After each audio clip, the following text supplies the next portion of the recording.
What's one piece of advice, survival tip, or random knowledge that could literally save a life, and more people should know about? This isn't so much a life-saving tip as it is advice from personal experience. Driving while extremely tired can be just as dangerous as driving drunk. I got up at 4 a.m. to catch a 7 a.m. flight from Boston to San Diego, but I got bumped and rerouted through Seattle instead. So instead of landing around 11 a.m., I arrived closer to 4 p.m., right into a brutal traffic jam heading south. This was back before smartphones, so I had no real traffic updates. I just stayed on the main highway. By the time I finally took an exit, I'd been awake for 20 hours straight. My head kept dropping as I slipped into micronaps and jerked back awake. I was only a few miles from where I needed to be, so I figured I'd just push through. Big mistake. One more micronap and I drifted across the median straight into another car. I ended up with a broken foot, and the other driver had a few bruises, but it could have been so much worse. If you're that tired, don't try to fight it. Pull over and get some sleep. It's not worth the risk. Everyone should learn basic first aid and CPR skills. These skills can make all the difference in an emergency situation and can potentially save someone's life. In Denmark is actually part of the driver's license training, and there are some other really cool things we do here. For example, there is a network of volunteers using an app called something like Heart Runners. Whenever someone nearby has a suspected cardiac arrest, the app sends out an alert with the location. Volunteers will drive or even run there, and often arrive before the ambulance. They help stabilize the person until professional paramedics arrive and take over. We've also got defibrillator kits installed in various public spots.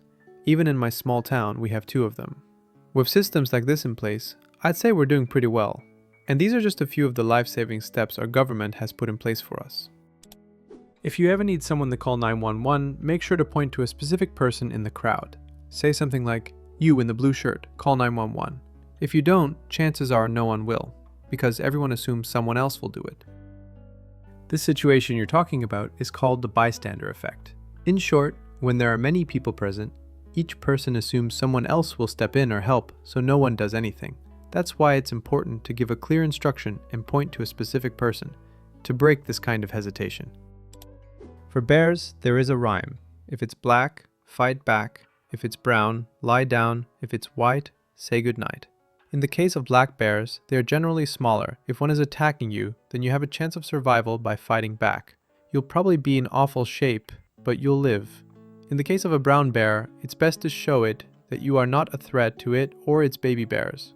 Lie down, protect your neck and head. Make sure it's gone before getting back up.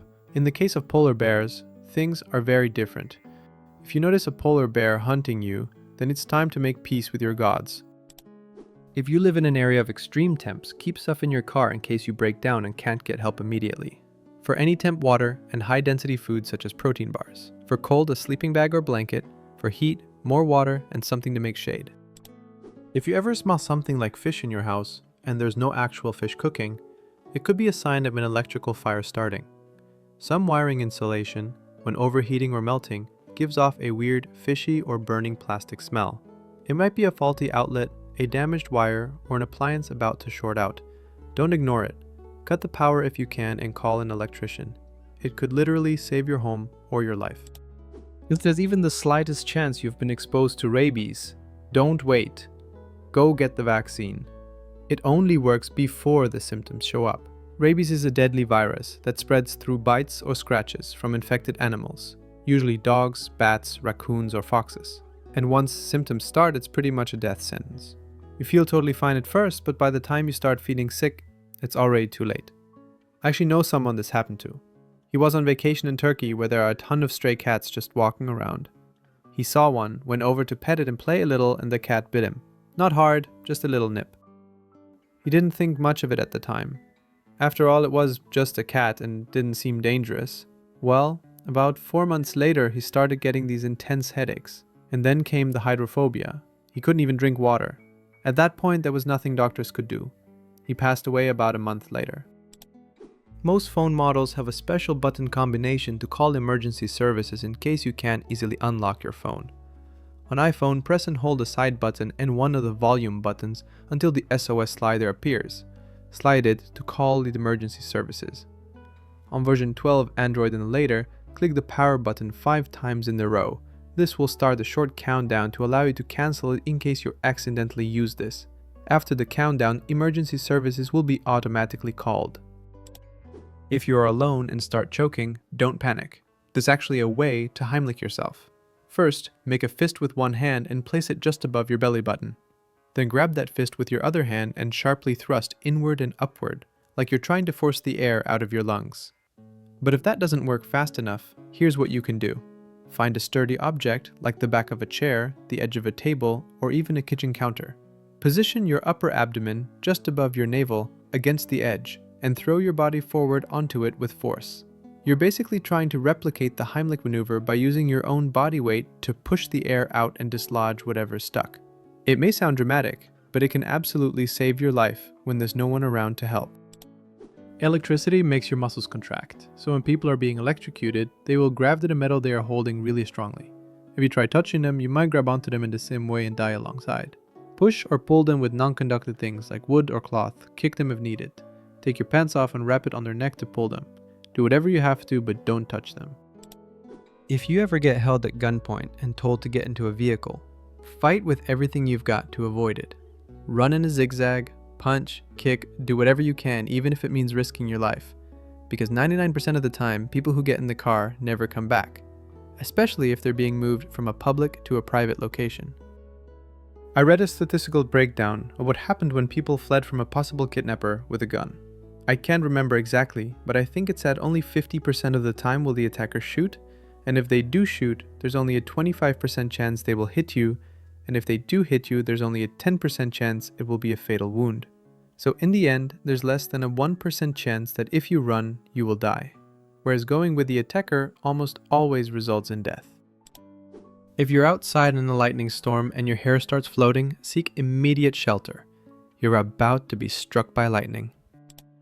Don't swim in Florida's rivers, lakes, or swamps at night, dusk, or dawn because that's when alligators are most active. If you ever find yourself in the mouth of a hungry alligator, don't try to poke its eyes like people usually say. Instead, try to poke its nostrils. If you push your finger into the nostril, it breaks the seal the alligator uses to keep water out of its lungs when underwater. This will make the alligator let you go immediately. It might sound strange, but it can save your life.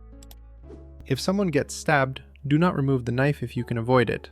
The knife actually helps plug the wound and slows down the bleeding.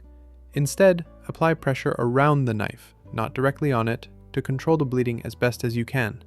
This advice applies to any object stuck in the body, not just knives. Also, try to keep the person calm and avoid anything that might raise their heart rate, because that can make the bleeding worse. When you're being chased by a swarm of bees, do not jump into a lake or other body of water to escape. This isn't a cartoon. The bees will simply wait above the water to sting you, and now you have created a situation where you move slower, can't breathe as well, and suffer worse if the toxins affect you. You may even swallow a bunch of bees gasping for air. Also, water has unseen predators that you've now introduced to the equation. If pursued by bees, just keep running and running. They will defend their hive to a large proximity, perhaps even a mile. Just run until they feel they've won. Should you ever get caught in an avalanche, chances are you'll be completely disoriented. Many people panic and try to dig straight up, but often end up digging themselves deeper instead of reaching the surface. Here's a simple trick. Try to spit. If the spit falls back onto your face, it means you're facing upward. If it falls away, you're facing down and to try to turn around. Also, try to create an air pocket around your mouth with your hands using simple tied your mouth or arms so you can breathe more easily. And try to stay calm. Panicking uses up oxygen faster.